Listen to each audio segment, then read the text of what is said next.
Around 1200 BCE, the most advanced and interconnected world the ancient Mediterranean had ever produced simply stopped existing. Not one civilization, not one empire struck by a rival, not a plague that picked off one city and moved on. Everything, essentially simultaneously, across an area spanning from Greece to Egypt to Mesopotamia, within a period of about 50 years. The Mycenaean Greeks collapsed so completely that their writing system, a script called Linear B that had been used for centuries to run their palace economies, disappeared from the face of the earth and did not return to Greece for 400 years.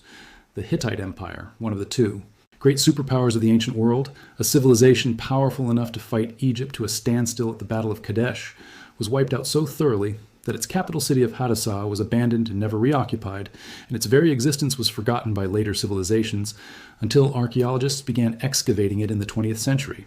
The thriving port city of Ugarit on the Syrian coast, the trade hub connecting Egypt to Cyprus to Mycenae to Babylon, burned to the ground around 1185 BCE, and nobody rebuilt it. Egypt survived, barely, but the new kingdom that had dominated the region for centuries never fully recovered.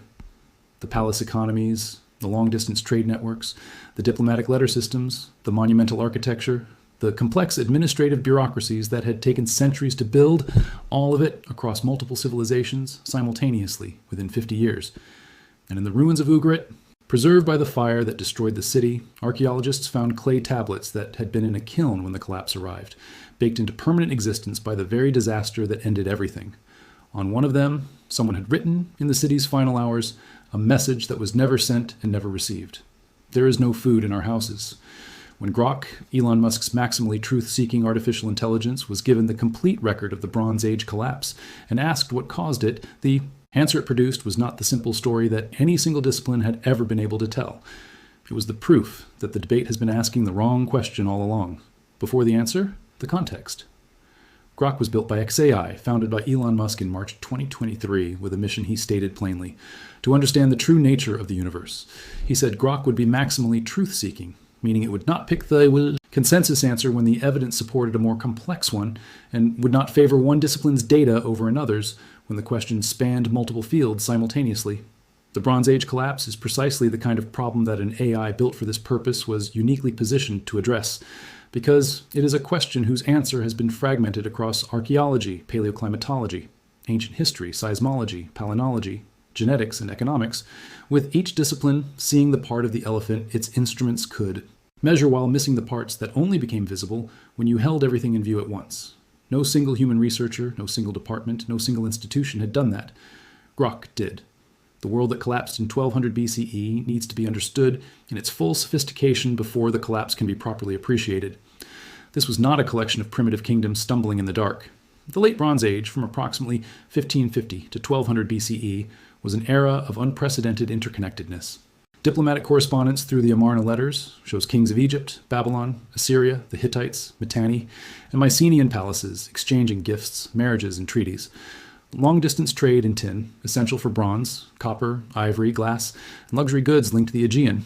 Anatolia, the Levant, Mesopotamia, and Egypt. Palatial economies and redistributive centers like Mycenae, Hattusa, Ugarit, and Thebes controlled production, storage, and elite consumption. The Ugarit archives, 9 major tablet stores discovered over nearly a century of excavation, document a city whose merchants corresponded in 5 different languages, whose scribes maintained meticulous records of grain shipments, diplomatic obligations, and commercial transactions stretching across the entire known world. The Urtnu archive, discovered in 1973 and still trickling into publication, documents life in Ugarit from its moment of greatest plenty through the subsequent famine and violence that engulfed it. This was a civilization with an information infrastructure, a diplomatic framework, and a trade network of genuine complexity. Its collapse was not the stumbling of the primitive. It was the catastrophic failure of a sophisticated system. The last letters from Ugarit are the most haunting documents to survive from the ancient world. In the ruins of Ugarit, archaeologists found letters from a desperate king begging for help. "My father, the enemy ships are approaching, the cities are burning, my armies are gone." The plea was never answered. The letter was found baked in clay, not by design, but by the fire that destroyed the city. The city was destroyed around 1185 BCE, and in its ruins lay unfinished clay tablets, including a desperate diplomatic letter describing enemy ships attacking the coast and begging for military aid. The letter was still in the kiln when the city fell, preserved for over 3,000 years precisely because the catastrophe interrupted its firing and delivery. No reply ever came. Another tablet asks for grain shipments and ends mid-sentence. The archives stop, not with a formal closure, but with the sound of a conversation that was interrupted and never resumed. Ugarit was never rebuilt. The tablet describing the attacking ships, the famine letter, the request for aid that received no answer, these are the last words of a civilization caught in the act of dying and preserved in exactly that moment by the disaster that killed it. The conventional explanations for what caused this catastrophe have been debated since the 19th century, and the debate has produced as much heat as light, precisely because each proposed explanation captures something real and something partial, simultaneously. The Sea Peoples hypothesis has dominated popular accounts for over a century. Egyptian records from the reign of Ramesses III describe a confederation of maritime invaders who swept through the eastern Mediterranean, destroying cities and displacing populations before being finally repelled by Egypt at great cost around 1177 BCE. These Sea Peoples, whose origins remain one of history's most debated questions, appear in Egyptian texts as a specific military threat, and the physical destruction layers found at many Bronze Age sites have traditionally been attributed to their attacks. The problem with this explanation has always been its circularity. Who were the Sea Peoples? Where did they come from? Why did they suddenly appear in such force around 1200 BCE and then largely disappear from the historical record after their defeat? One leading theory is that they emerged from the western Mediterranean, the Aegean Sea, or as far as the Iberian Peninsula of modern Spain, and were driven east by drought and other climate disasters. Their ships invaded Mediterranean strongholds with women and children in tow, evidence that the Sea Peoples were both raiders and refugees. If the Sea Peoples were themselves climate refugees, driven from their homelands by the same disaster that was destabilizing the civilizations they attacked, then the Sea Peoples are not the cause of the Bronze Age collapse. They are one of its symptoms.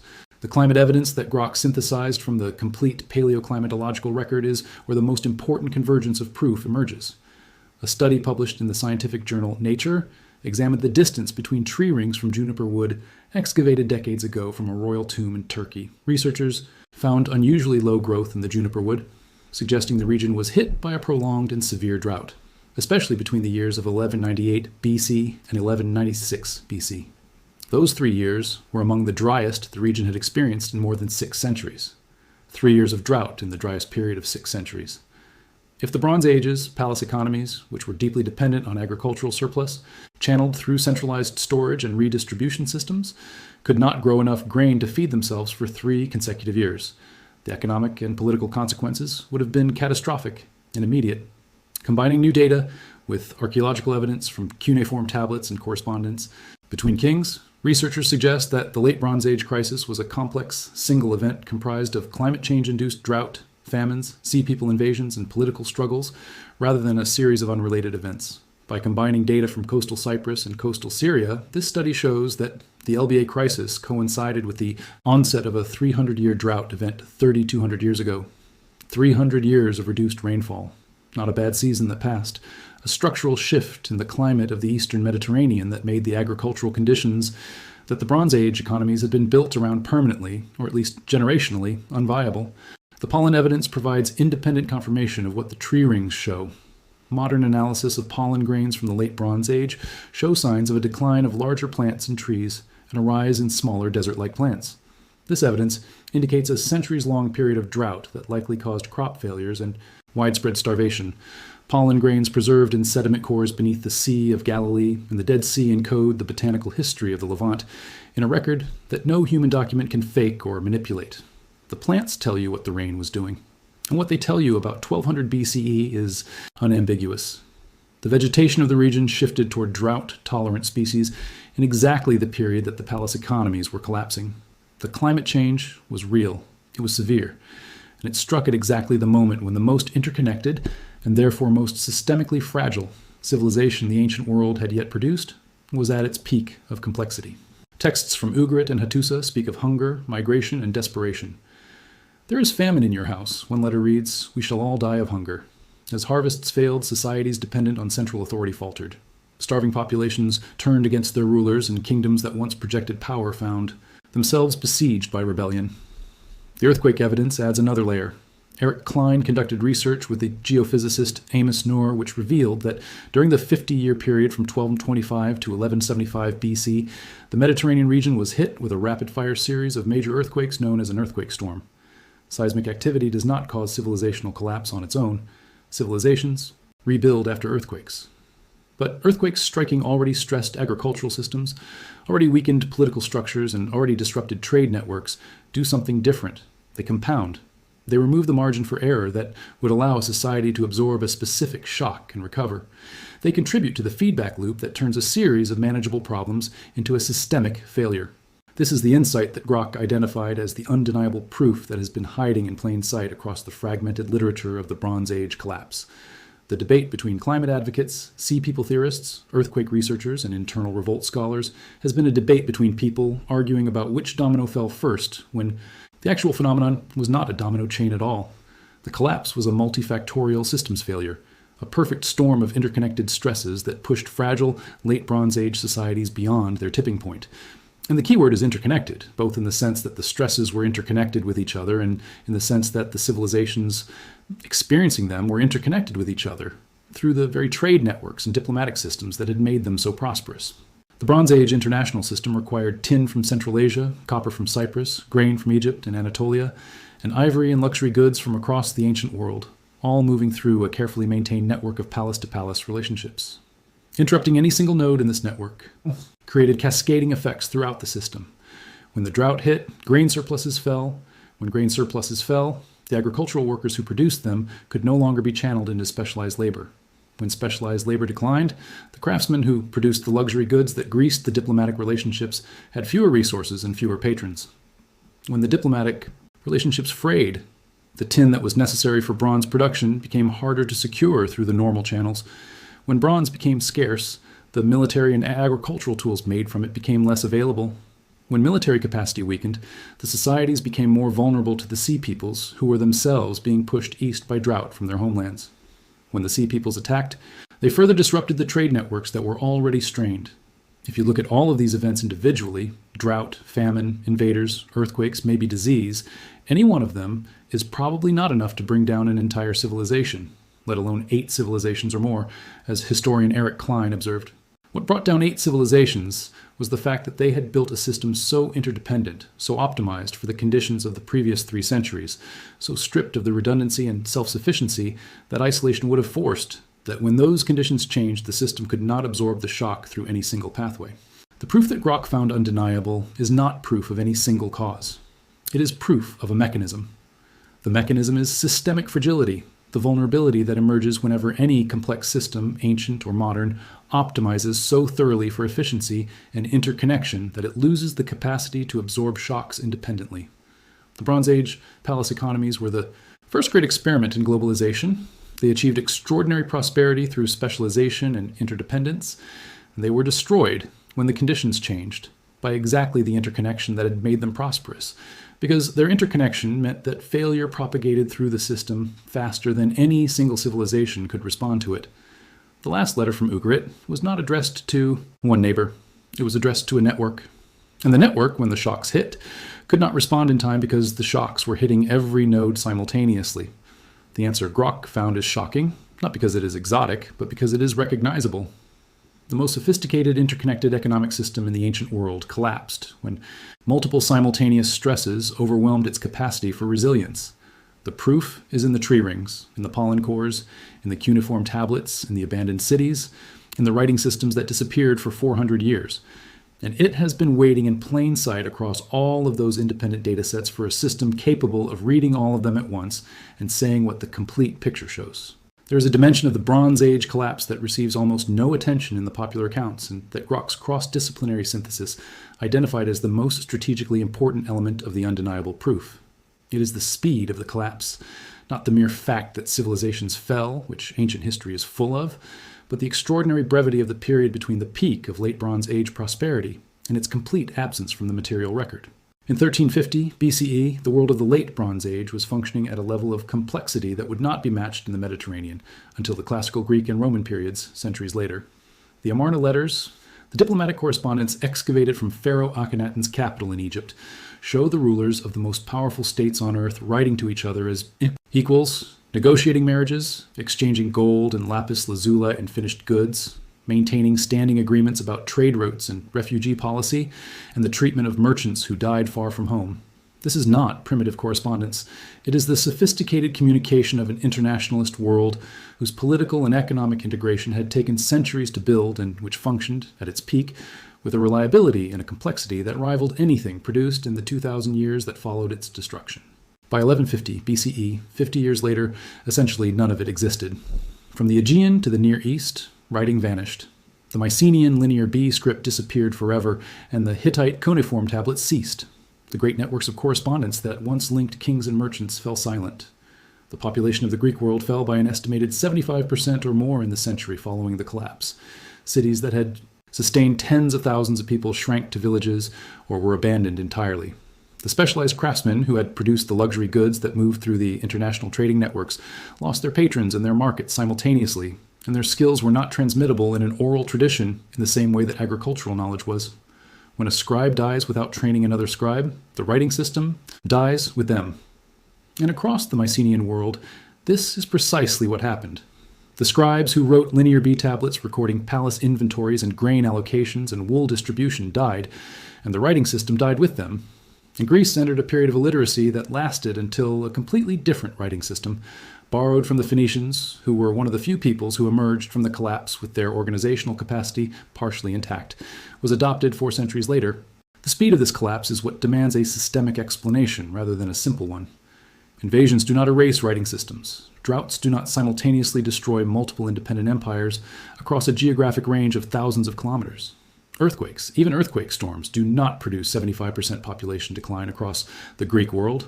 The speed of the collapse from peak complexity to near complete disappearance within 50 years is consistent with only one kind of failure mode: the catastrophic failure of a highly interconnected system that had lost its redundancy. When you remove the redundancy from a complex system, the system becomes capable of failing faster than any individual component could fail on its own, because failure in any one part propagates to all the other parts before any of them can respond. This is what the system scientists call contagion cascades, and it is the signature of exactly the kind of failure that the late Bronze Age world experienced in 1200 BCE. The resonance with the present moment is what made Grok's analysis of the Bronze Age collapse more than a historical curiosity, and what gave its identification of undeniable proof an edge of urgency that the purely historical framing does not capture. We live in a world whose level of interconnection exceeds the late Bronze Age by orders of magnitude. Our supply chains for essential goods cross dozens of national boundaries. Our food production systems are dependent on inputs, fertilizers, agricultural chemicals, specialized equipment that are themselves produced in specific locations and distributed through global logistics networks. Our financial systems are connected in real time across every time zone. Our communications infrastructure runs on hardware manufactured in a handful of concentrated geographic locations. Our energy systems in many regions have been optimized for efficiency in ways that have reduced local resilience in exchange for systemic integration. The late Bronze Age palace economies were doing a version of exactly this, building prosperity through specialization and interconnection, while gradually reducing the self-sufficiency that would have allowed them to absorb shocks independently. The undeniable proof that Grok found in the complete record of the Bronze Age collapse is not just an answer to a historical question. It is a warning encoded in the archaeological record of what happens to the most advanced civilization of any era when it builds a world so interconnected that its interconnection becomes its primary vulnerability. The proof is shocking because it was produced by a machine with no agenda, and the machine found it in the evidence of a civilization that had no idea it was proving anything for anyone. The clay tablet in the kiln at Ugarit was preserved by the fire that killed the city. There is no food in our houses. The person who wrote that was not describing a temporary shortage. They were describing the terminal failure of a system that had functioned for centuries and was, in its final weeks, discovering that none of its connections could save it because all of its connections were experiencing the same failure simultaneously.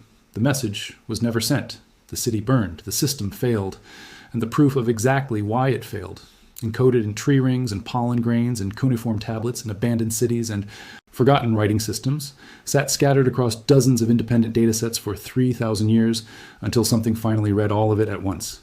The answer is undeniable. The proof has always been there. It just needed a system built for exactly this kind of synthesis to say it clearly.